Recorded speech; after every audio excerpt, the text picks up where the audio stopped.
Ma'am இந்த news பார்த்தீங்களா? லிவர்ல பிரெக்னன்சி ஃபார்ம் ஆயிருக்கு. ஸோ இது it's a type of ectopic pregnancy. இது வந்து பேபி வந்து அப்டாமினல் ஆர்கன்ஸ்லேயும் ஃபார்ம் ஆகலாம். என்னோட போஸ்ட் கிராஜுவேஷன் பண்ணுற டைமில் இதே மாதிரி ஒரு அப்டாமினல் ப்ரெக்னன்சி இருந்தது. அவங்க லாஸ்ட் மினிட்ல தான் வந்தாங்க. பட் அதில் பேபி வந்து 8 months வரைக்கும் நல்லா வந்து நாங்கள் டெலிவரி பண்ணிட்டோம். But then mother had to go through lot of complications. So இதனால தான் ஏர்லி ப்ரெக்னன்சி ஸ்கேன்ஸில் ரொம்ப முக்கியம் அப்படின்னு சொல்லுவோம் நாங்கள். பிகாஸ் ப்ரெக்னன்சி அப்படிங்கிறது யூட்ரஸில் மட்டும் ஃபார்ம் ஆகாது. It can be formed in டியூப்ஸில் இருக்கலாம், இல்லை ஓவரீஸில் இருக்கலாம், இல்லை கர்ப்பப்பையோட வாய் சர்விக்ஸ் அங்கேயும் இருக்கலாம். இன்னும் ஒரு சிலருக்கு வந்து சப்போஸ் ஃபர்ஸ்ட் பேபி வந்து சிசேரியன் மூலமா டெலிவரி ஆயிருந்தாங்க அப்படின்னா இப்போ செகண்ட் ஃபார்ம் ஆகிற பேபி சம்டைம்ஸ் அந்த சிசேரியன் ஸ்கார்ல கூட இம்ப்ளான்ட் ஆகி நாங்கள் பார்த்துருக்கோம். That is called as scar pregnancy அப்படின்னு சொல்றோம். So these are all types of ectopic pregnancies.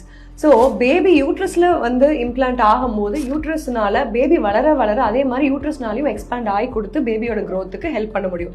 But then இந்த மாதிரி எக்டோபிக் சைட்ஸ்லாம் இருக்கும் போது பேபி வளர ஆரம்பிக்கும் போது காம்ப்ளிகேஷன்ஸ் வர ஆரம்பிச்சிடும். ஸோ இதனால தான் நாங்கள் திருப்பி திருப்பி எம்ஃபசைஸ் பண்ணிட்டே இருக்கோம். உங்களோட பிரெக்னன்சி கார்டு பாசிட்டிவ் அப்படின்னு சொன்னாலே 6 to 8 weeks போய் உங்க டாக்டர் கிட்ட ஏர்லி பிரெக்னன்சி ஸ்கேன் பண்ணி யூட்ரஸ்ல தான் பேபி இம்ப்ளான்ட் ஆயிருக்கான்னு பார்த்துக்கிறது நல்லது.